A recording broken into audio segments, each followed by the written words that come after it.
Welcome to the Weekend Edition. I'm Dr. Kingori. Tonight, I would like to draw your attention to something you have always ignored. And all sorts of other terms and conditions apply. Please remember that all parts of my motor and nodding dogs within my vehicle are mine, and I reserve all rights. Terms and conditions apply. Yes, we hear that all the time, but the deal is always too sweet to even care. To put this into perspective, this is the attitude with which people treat terms and conditions. It's always like, this deal you're going to sign up for is going to be fun, but you might get hurt. I'm like, did you say fun? Terms and conditions are crucial to any binding agreement. So let's break this subject from the root, that is contracts. The most polite way to tell someone, I don't trust you, but I need you. Ni kama zile relationships za kuvumiliana ndio mliparent. Ampendani lakini mnajua, you need each other to survive. That's not the best example, but you get the point. Keyword here is trust. And in most cases, money is the most common denominator. Kago denied receiving the money, but reveals that Kabura gave him a soft loan of 60 million shillings barely 1 year after they met. Because, Bwana Chairman, it looks very weird to use that word, that you have just met someone in the streets of Nairobi and then you have borrowed 60 million Kenya shillings. First of all, I agree with Honorable Mbiuki. Borrowing 60 million from someone you've just met in the streets of Nairobi is unimaginable. But you can't rule it out in the streets of Zimbabwe. Or how do you think beggars wako uomba pesa? Uncle, nisaidie na 50 million hapo nikunywe chai. See, now, just the idea of giving anyone a 60 million shillings loan without security passes for a present-day miracle in this world where you would need a title deed for a 2,000 bob loan. First of all, how is 60 million shillings a soft loan? In fact, I think the question should be, if at 60 million, the loan is still soft, at what point does it become hard when it's given in coins? The community where I come from, there's a saying which says, even if you want to say a lie, say something that looks like the truth. You will be shocked at how the fraction of the NYS cash was handled. Immediately she says she carried millions in bags and sacks like potatoes.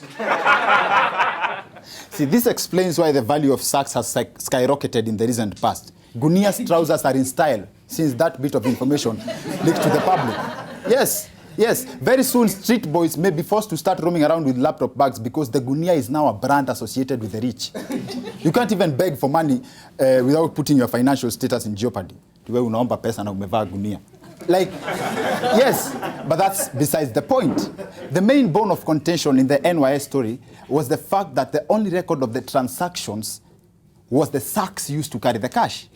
Evidently, we have so much faith in writing than in word of mouth. And more often than not, it comes in handy, like two men sharing a wife. He discovered that he was not the only man in her life. He confronted the other man and a fight ensued, culminating in this agreement signed in the presence of witnesses. We have agreed that from today, we will not threaten or have jealous feelings toward each other because of our wife who says she is not ready to let go any of us.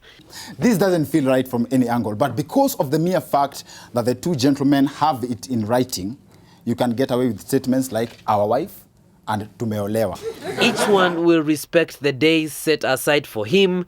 We agree to love each other and live peacefully. Now, agreements come in all forms, from non-disclosure agreements, which are basically contracts whereby one or more parties agree not to disclose confidential information, the type of contracts that works for everyone except politicians. Na niliona siku ambayo tunaingia kwa jela usiku, nilikuwa nafikiri Moses Kuria ni mwanaume. Nikaona kama and then there is a gentleman's agreement, which ironically have nothing gentleman-like in most cases. Take, for example, the case from Dennis Okari's documentary, Poor Millionaire, whereby athlete Daniel Komen alleged to have been swindled off his millions by his lawyer Isaac Terer, who is also the speaker of the Uasin Gishu County Assembly. In total, how much money would you say you've contributed as a business partner while you're working with Komen in purchase of these different pieces of land?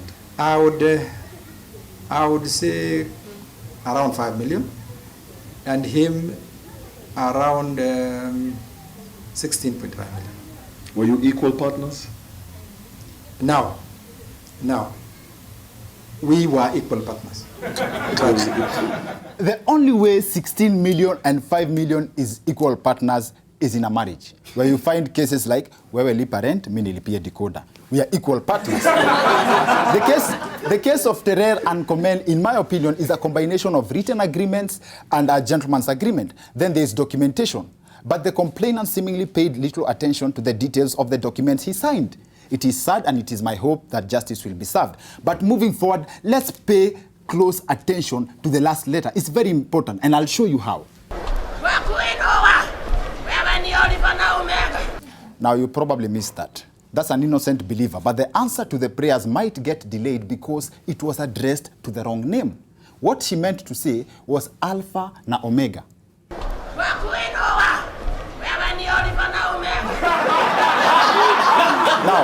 Now, even a single word could alter the message. We are all guilty of ignoring small details and terms and conditions in general on the internet. Yes, we are all guilty of that. We are all guilty of ignoring the simple facts that get us in trouble. That does not change the fact that it is important to be fully aware of anything you intend to sign up for. Now, I know most of you guys have emails and social media accounts. Tuseme hizo za WhatsApp. A question for you. Did you take time to read the terms and conditions before you signed up? No. Thank you. Did you know that one of the most common terms and conditions is that once you post your pictures online, you lose the rights to the image? Anyone can pick them up and use them as they please, and you cannot do anything about it. You know how you guys be sending nude pictures on WhatsApp? I know some MCAs have done it, but that doesn't make it right. You see, once those pictures go online, they are not yours anymore. And that I think, that argument legitimizes hiyo kujitetea yenye mtu picha zake zikutana, anasema hiyo picha si yangu. It's because near Facebook, legally. Yes. And now, the creators and service providers are partly to blame as to why people don't read terms and conditions. According to the findings of an international research, it would take the average person approximately 76 days, working 8 hours daily to read each and every privacy policy they came across in 1 year. If a typical African wouldn't read that much for a degree course, what are the chances that you will read that just to install Angry Birds ama WhatsApp? Exactly. Ati we Buddha maze siwezi make meeting ya leo nachopia Candy Crush. You see, Miko Hipponen, a security expert, wanted to prove that people will agree to anything. So Hipponen's company, F-Secure, set up a free Wi-Fi hotspot in the heart of London's financial district in June 2014. Now, buried in the terms and conditions of a free network was a Herod's clause, or Herod, tomato, stating that in exchange for the free Wi-Fi, the recipient was to assign their firstborn child to the provider for the duration of eternity, even forever. 6 people signed up. Watu sita walisainiwa agreement. If that was Kenya, considering the love that people have for free Wi-Fi, 6 would have been the number of people who did not sign up in the whole city. Yes. Now the question here is, will it really change anything if people paid more attention to terms and conditions? My answer is yes, depending on the packaging of the message. As it stands, the format in which terms and conditions are usually written is always an inviting, small, illegible fonts, an attractive design. But then again, I still doubt if that will change anything. A prime example is, cigarette smoking is among the leading causes of death in the world. But despite the use of graphic warnings and images on cigarette packets, it turns out the message is not scary enough. Afadhali pia wachore coffin kuliko kuandika kama hizi vitu siku hizo wameandika kwa sigara ati inatoa mimba inafanya nini na vitu zingine ambazo hazieleweki. Afadhali waweke tu kitu ambacho inafanya mtu ajue sigara ni mbaya. Basically, the feeling here is you could still be alive with tattered lungs and a hole in your throat. Who cares? As long as you are alive. People need to get a sense of the worst that can happen. Tattered lungs kitu gani? People need to get to see the coffin to say the message. Roho imetoboka. Serious, yes. Roho imetoboka is not a sign that mtu amekufa. As long as iko na mahali inaweza tokea moshi. People don't care. Bottom line is 90% of the world's population does not read terms and conditions of most contracts they get into. And if you knew how dangerous this would and this is, You will go read your terms and conditions as we go on a break. We'll be right back with tonight's guest to help us decide.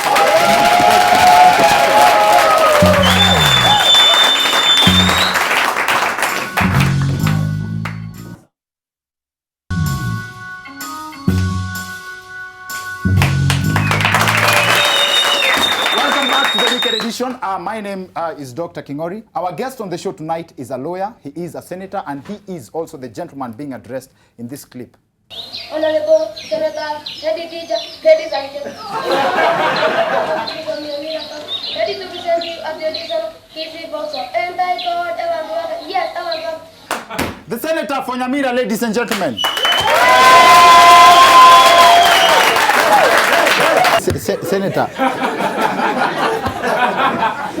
Senator, how, when you were drafting the bill, how did you settle on mlevi apewe 3 alafu mwingine apewe 10? That was just preliminaries.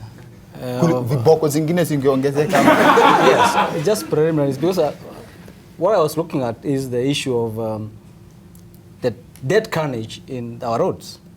You know, the 2010 Constitution was copy-pasted from the Americans by some of my colleagues. But that's progress. That shows tumeingia America na copy and paste. Copy-pasted Constitution, which compares Kenya, which is 53 years of independence, to America, which is 240 years of independence. So do you suggest wange copy paste ya Zimbabwe? Okay, copy-paste locally, whereby some of us, when we went to school, corporal punishment was part of life. Yes. For instance, I was expelled to 6 schools before I got my A-levels. Because of from 6 schools and you are a senator. Yeah.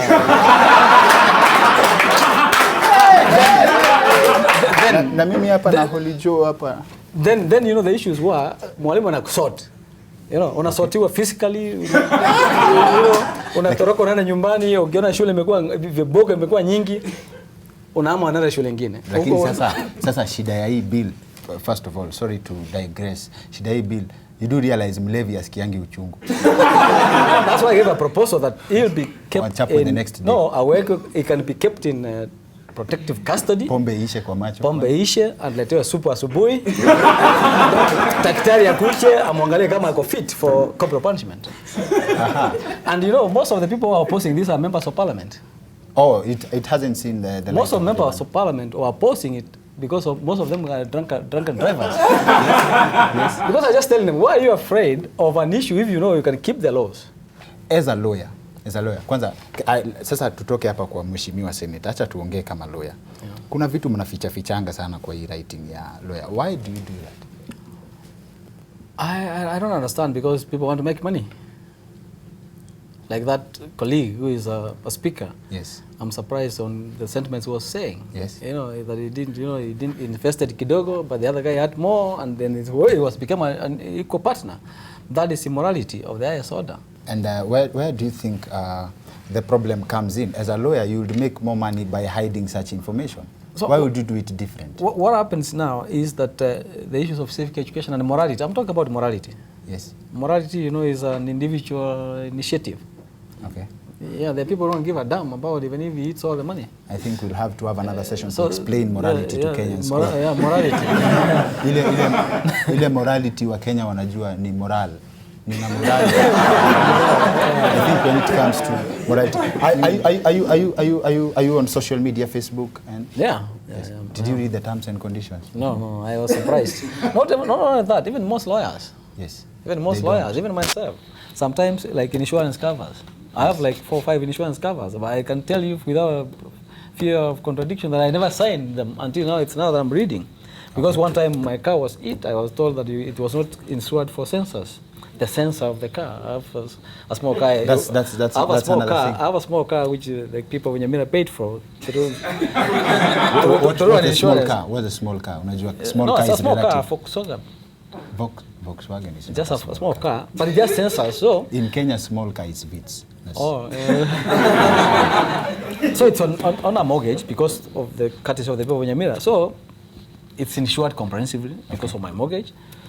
So when I was driving one time in the morning, I was hit by a crazy kissy guy in a city hopper. Mtu wa nyumbani. Mtu wa nyumbani. Huyu hata mnasumbuana kweli. I don't know whether he's he had something in the morning. So no, I just relaxed. You know, the police were there when he Could that be the reason Maybe, maybe drunk drivers julisikia kule viboko No, hapo hapo?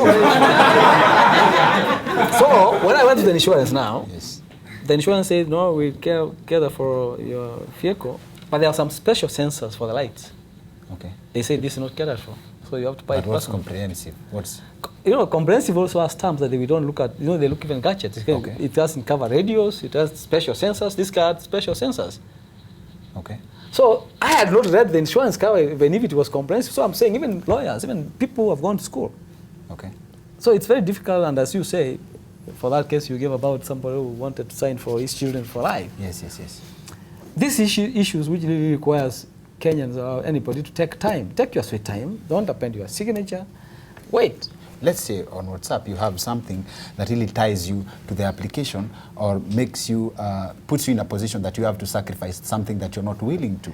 You know the proponents of this information superhighway, people like Steve Jacobs, when they were making those gadgets, those are people who are decent in the West, fairly decent, so to say. Yes. They don't lie, They've made a gadget to communicate. When I walk in the street, I see people speaking in my mother tongue. He's saying he's in Kericho, where he's walking the street. I just say, hi. I was saying, so the essence of those, when we're picking up gradually as a developing country, we need to understand why they were made. I draw that you It's a serious, have considered running for president. It's a serious consideration. Okay. Maybe in 2-3 weeks' time, I'll make a national declaration on that.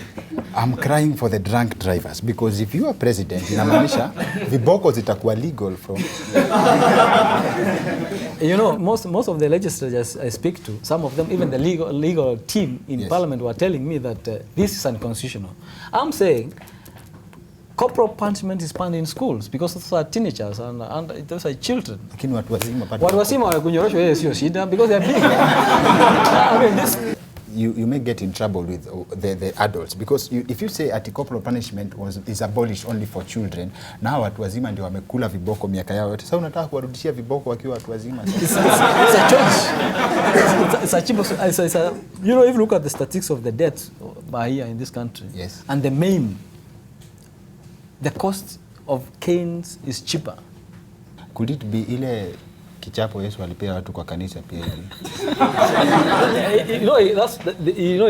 As a spiritual guy, he said he couldn't stand all those things you're saying. I wish we could continue with this, Senator. Thank you very much for coming on the show. I trust Kenyans wamesikia, si ndio? Wapi makofi ya Senator, ladies and gentlemen? Thank you very much for coming. That was the Senator for Nyamira County, Honorable Kennedy Mong'are. Wapi makofi yake tafadhali? Thank you. Now, that's it for the weekend edition. See you next week. I am Dr. Kingori.